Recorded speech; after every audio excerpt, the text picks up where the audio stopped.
The United States of America is the greatest nation on earth, according to many. This is because the country has been at the helm of massive strides in technology and culture, which have impacted the globe at levels never seen before in history. In the pursuit of greatness, there have been times when the United States has taken the world by surprise with history-altering actions. However, not even a seemingly perfect nation like the U.S. can always achieve success with its actions, and some ideas are just bound to fail. Nevertheless, here are 10 times when the U.S. shocked the world. Steel, for over a century, a symbol of America's might. Strong, durable, made to withstand great stresses. We may be used to them by now, but before the 20th century came around, it wasn't believed that any company in the world could ever be worth $1 million. And for that period, this was probably true, until it wasn't. The industrial age had fully kicked off in parts of Europe and America by the late 1800s, and more people were climbing up the financial ladder, but this was mostly in Western nations. While most of the rest of the world were barely producing any value, the United States was sitting at a GDP of around $500 billion, and would shock the world when one of its companies, the U.S. Steel Corporation, became the world's first billion-dollar company. And J.P. Morgan brought together Carnegie Steel with a few other steel corporations to form the very first billion-dollar corporation. In current dollars, $1 billion in 1900 was a lot of money.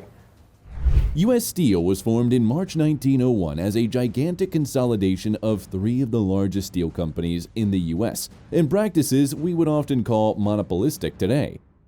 The merger cost $492 million to finance, and the company was capitalized at $1.4 billion, making it the first ever billion-dollar corporation, which also led to the creation of the stock market. Fun fact, U.S. Steel was formed by the J.P. Morgan. Familiar with the name? He was the one who financed the merger between Andrew Carnegie's Carnegie Steel Company with Albert Gary's Federal Steel Company and William Moore's National Steel Company. One of the most important assets of globalization today is the possibility of flight. Specifically engine-powered flight, and we can thank the American brothers Orville and Wilbur Wright for making that possible. For many centuries, humans had been trying to hack the secret to flight through a series of trial and errors, with the errors often being fatal. The famous inventor Leonardo da Vinci also tried his hand at designing possible flying machine, but it wasn't until the end of the 18th century that we would have the first solution, the hot air balloon. The hot air balloon was succeeded by the glider in the early 19th century. Then airships appeared in the mid-19th century. However, while the rest of the world was still adapting to airships, the U.S. shocked the world in Kitty Hawk, North Carolina on the 17th of December 1903, when it made the first controlled and sustained flight of an engine-powered, heavier-than-air aircraft with the Wright Flyer.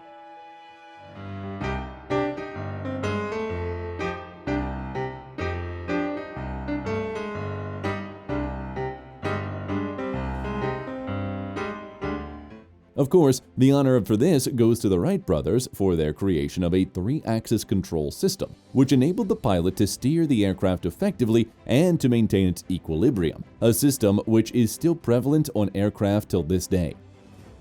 Fun fact, the aircraft designed by Leonardo da Vinci was called the ornithopter, flying machine, and despite being dated all the way back to 1480, is what a modern-day helicopter designs are based on.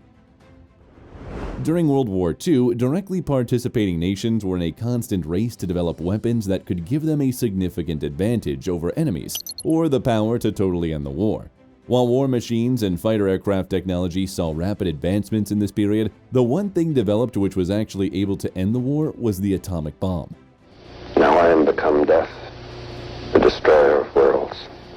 Officially authorized on the 19th of January 1942, the U.S. government set up the top-secret Manhattan Project to develop an atomic bomb using nuclear fission technology, ahead of the Germans in an effort to accelerate the end of the war. Over the next 3 years, nuclear technology would see rapid advancements with leadership from the likes of the famous physicists like Robert Oppenheimer and Albert Einstein.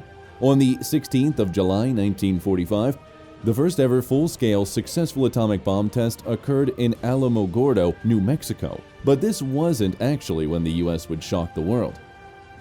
The moment would come just 3 weeks later on the 6th of August 1945, when the U.S. B-29 aircraft dropped Little Boy, a gun-type uranium-235 weapon on the city of Hiroshima in Japan. A short time ago, an American airplane dropped one bomb on Hiroshima and destroyed its usefulness to the enemy.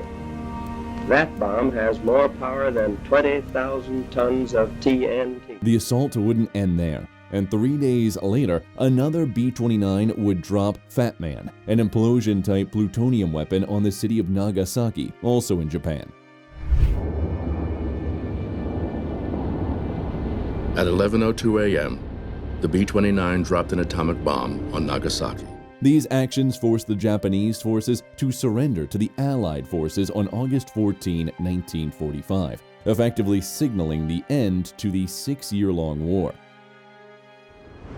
2nd, 1875 is a most important day in the annals of the telephone, for on that day, guided by the light of his own wonderful theory, Bell found the road leading to the realization of his speaking telephone idea. The telephone is arguably the most important invention of the last couple of centuries, because nothing has brought the world closer together than that little device you probably are watching this video on.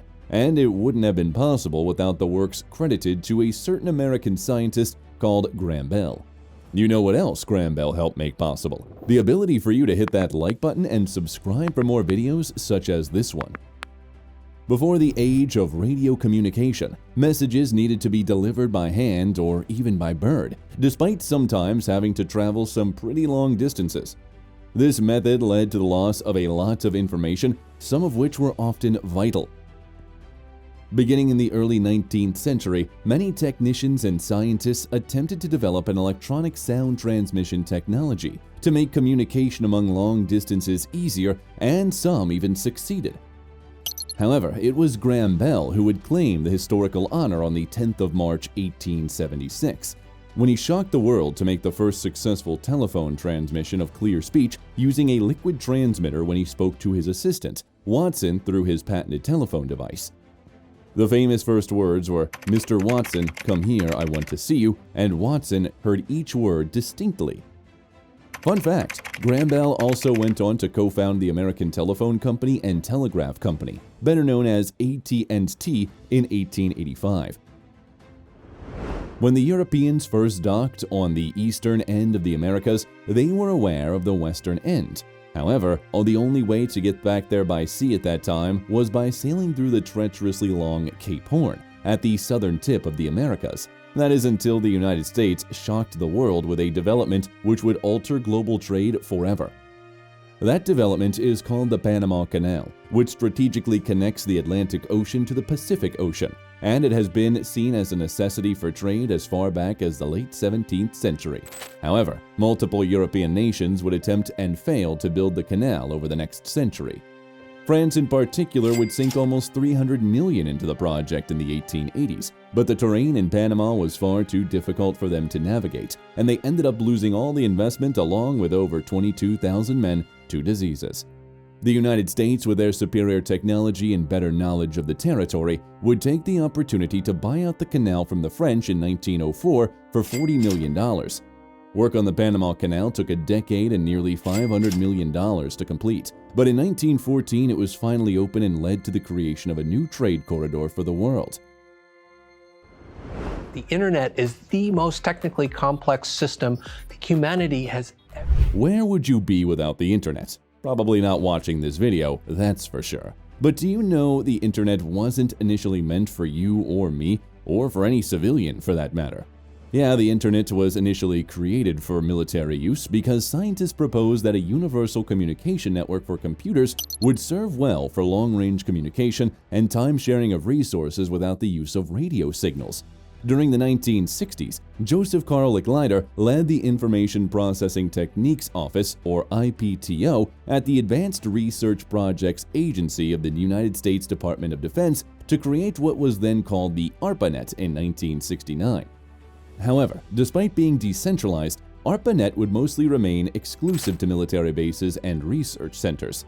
This would change in 1982 when the Internet Protocol Suite, which consisted of Transfer Control Protocol or TCP and Internet Work Protocol or IP, was standardized. facilitating the worldwide expansion of interconnected networks and the eventual creation of the World Wide Web in the 1990s.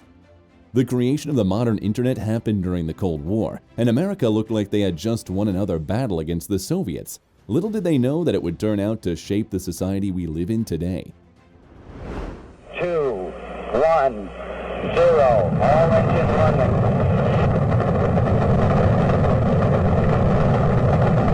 Liftoff, we have a liftoff, 32 minutes past the hour. Liftoff on Apollo 11. The era of the space race between the United States and Soviets was an interesting period in human history. It was the 1950s, World War II had just ended, and both sides of the Cold War divide had developed jet engine and rocket technology, which they now wanted to show was superior to their enemies. To the surprise of everyone in the West, the Soviets scored the first major win, achieving the first successful satellite launch in 1957 with Sputnik 1 on October 4, 1957, then following it up by making Yuri Gagarin the first human in space after he undertook an orbital flight on board the Vostok 1 on the 12th of April 1961. Despite the Soviets' early wins, the U.S. would not back down, and in typical U.S. fashion, they instead chose to go bigger. While the Soviets were devising plans to make their space flights more efficient, the U.S. was working on something more unique, which was to put a man on the moon. The goal was achieved on July 16, 1969, when the U.S. shocked the world and successfully sent 3 men to the moon aboard the Apollo 11 aircraft. They were astronauts Neil Armstrong, Michael Collins, and Edwin Buzz Aldrin Jr., and Armstrong would become the first ever human to step foot on the extraterrestrial body. Step for man. 1 giant leap for mankind. Broadcast on television, Armstrong would historically describe his feat as 1 small step for man, 1 giant leap for mankind. At this point, this video may have made it look like the US has always shocked the world with innovations, but that wasn't always the case, and for the rest of the video, we'll be discussing the times where a shock from the US didn't exactly have a positive impact, and was sometimes even embarrassing for them. Despite week-long airstrikes by U.S. Air Force jets, the Viet Cong have shown no signs of withdrawing. But the artillery fire, directed by those defending the outpost, is having a telling effect. The Vietnam War was a bloody 2-decade-long conflict between the communist government of North Vietnam and the anti-communist South Vietnam, which began in 1954 and was intensified by the ongoing Cold War between the United States and the Soviet Union. The U.S. was on a mission to destroy all forms of communism across the globe, so they obviously got involved in the conflict, hoping to use what they felt was superior war technology to defeat North Vietnam and put an end to the communist agenda in the country once and for all. Most observers felt that the U.S. troops would absolutely breeze through the Vietnamese soldiers, which were mostly made up of untrained locals, but what followed was a series of unexpected shocks. First, the U.S. went on a vicious bombing spree in neighboring Laos, and even the South Vietnam they were meant to protect. Then they were unable to defeat the Viet Cong ground troops, who took advantage of their familiarity with the difficult terrain to persist with their attacks. By the late 1960s, U.S. troops had begun to distrust the government, with over 20% of them injured, and many falling into a severe state of physical or mental deterioration. What followed was a series of desertings and large protests against continuing the war from Americans at home. In the beginning, I resolved myself that I wasn't going to come back alive anyway by that time. Between 1972 and 1973, basically all remaining U.S. troops who hadn't deserted were made to return home.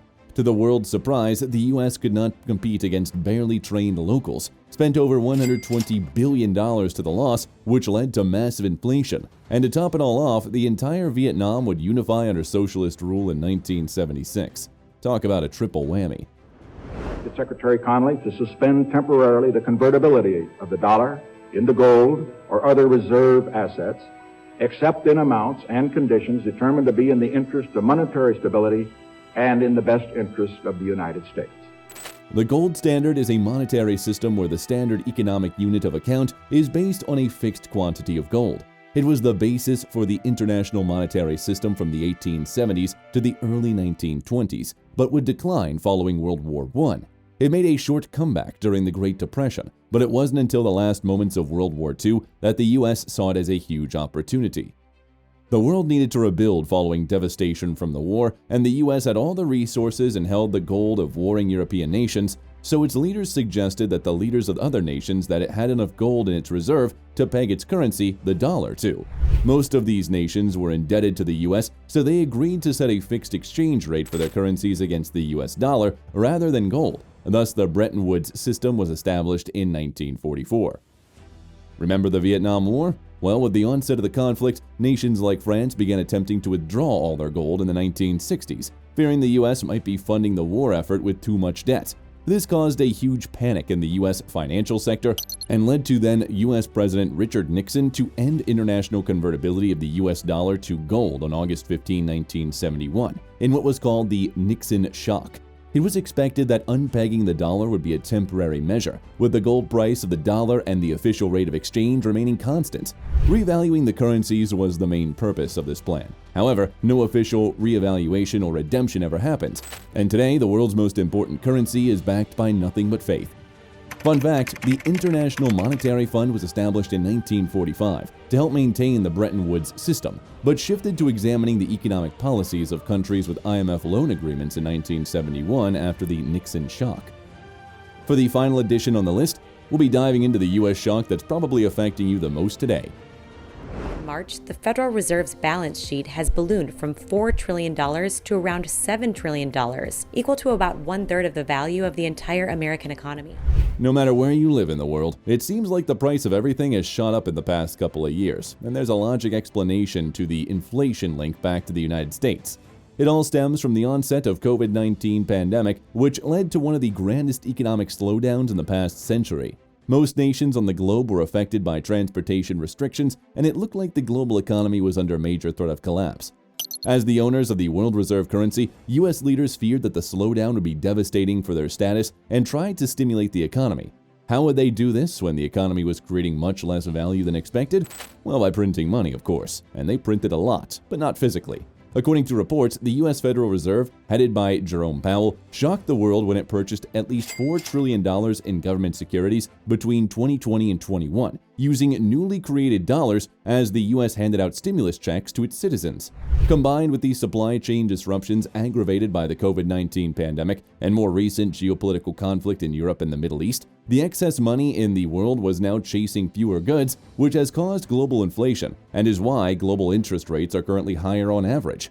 The consequences of this money printing by the U.S. has affected everything from the cost of housing to the cost of food and even employment rates. So if you're wondering why everything is so expensive, right now, there's one of your answers. There you have it, 10 times the U.S. really shocked the world. Which of them surprised you the most? Please share your thoughts in the comments below, and remember, a person who does not know his past has no future.